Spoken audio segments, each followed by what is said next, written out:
आज मॅच झाला भारताने, एकदम चांगलं. इथं खूप एन्जॉय करत आहेत मुलं. भारताने खूप मोठा विजय प्राप्त केला. चॅम्पियन ट्रॉफी जवळपास आपण 14 वर्षांनी चॅम्पियन ट्रॉफी जिंकलो. त्याच्याबद्दल खूप पूर्ण भारतीयांचं खूप अभिनंदन आणि भारतीय टीमचे खूप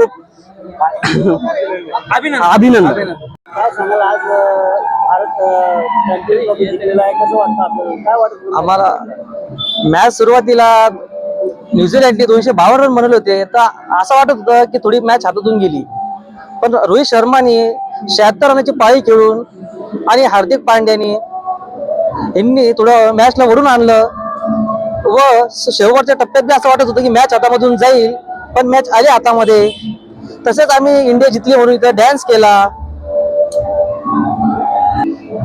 शेवटच्या टायमाला थोडी धाकधूक झाली की शेवटच्या टायमाला रन कसे काढावे, व हार्दिक पांड्याने शेवटच्या टायमाला 6 मारून थोडी मॅच ताब्यामध्ये आणली व तिथून थोडीशी मॅच जिंकण्यात आली. काय सांगाल, काय वाटलं आज मॅच बरोबर बॉल होते, रन बरोबर होते, कसं वाटलं आपल्याला? धन्यवाद सर, तुम्ही मला बोलण्याचा चान्स दिला. नक्कीच हा सामना शेवटपर्यंत गेला. सर्वांचे नर्व्स थोडा घाबरलेले होते, पण आम्हाला आशा होती की 1.4 बिलियन लोकांची आशा यांच्यावर होती आणि आपण नक्की जिंकणार होतो. याचा खूप आनंद आहे. सगळ्या लोकांनी याचा खूप सारा एन्जॉय केलाय. भारत जिंकलेला आहे, 14 वर्षानंतर जिंकलेला आहे, कसं वाटतं आपल्याला? नक्की सर, भारत देशात क्रिकेटला किती महत्वाचं घेतं सगळ्यांना माहिती आहे. 2023 वर्ल्ड कप सगळ्यांना माहिती आहे आणि नक्कीच खूप साऱ्या आशा होत्या आणि हा जो आनंद आहे आपण शब्दात सांगू शकत नाही. नक्कीच हा सगळ्या भारतीय लोकांचा विजय आहे.